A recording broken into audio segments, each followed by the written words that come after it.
একজন ছাত্রনেতার এমন আচরণ প্রশ্নের মুখে নেতৃত্বের আদর্শ। একজন ছাত্রনেতার কাছ থেকে প্রত্যাশিত নেতৃত্ব, আদর্শ ও দায়িত্বশীল আচরণ আজ প্রশ্নের মুখে পড়েছে। এই ঘটে যাওয়া এক ঘটনার পর সংশ্লিষ্ট ছাত্রনেতার আচরণ নিয়ে শিক্ষার্থী ও সাধারণ মানুষের মধ্যে ব্যাপক প্রতিক্রিয়া সৃষ্টি হয়েছে।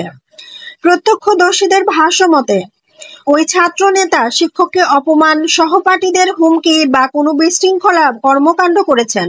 এমন আচরণে অনেকেই হতবাক হয়েছেন। একজন শিক্ষার্থী বলেন, আমরা একজন ছাত্রনেতার কাছ থেকে ন্যায় বিচার, সম্মান এবং ভদ্রতা আশা করি, কিন্তু তিনি যেটা করেছেন সেটা কখনোই গ্রহণযোগ্য নয়। বিশ্লেষকদের মতে, ছাত্র রাজনীতি হচ্ছে নেতৃত্ব গড়ে তোলার প্রথম ধাপ। সেখানে যদি একজন নেতা দায়িত্ব জ্ঞানহীন আচরণ করেন, তাহলে ভবিষ্যতে নেতৃত্ব ব্যবস্থায় এর নেতিবাচক প্রভাব পড়তে পারে। প্রতিষ্ঠান কর্তৃপক্ষ ইতোমধ্যে বিষয়টি তদন্ত করে দেখার আশ্বাস দিয়েছে। দোষী প্রমাণিত হলে উপযুক্ত ব্যবস্থা নেওয়া হবে বলেও জানানো হয়েছে। ছাত্র সমাজ ও সাধারণ জনগণের একটাই দাবি, ছাত্র নেতৃত্ব যেন আদর্শের পথে পরিচালিত হয়, যেখানে থাকবে সম্মান, দায়িত্ব ও নৈতিকতা।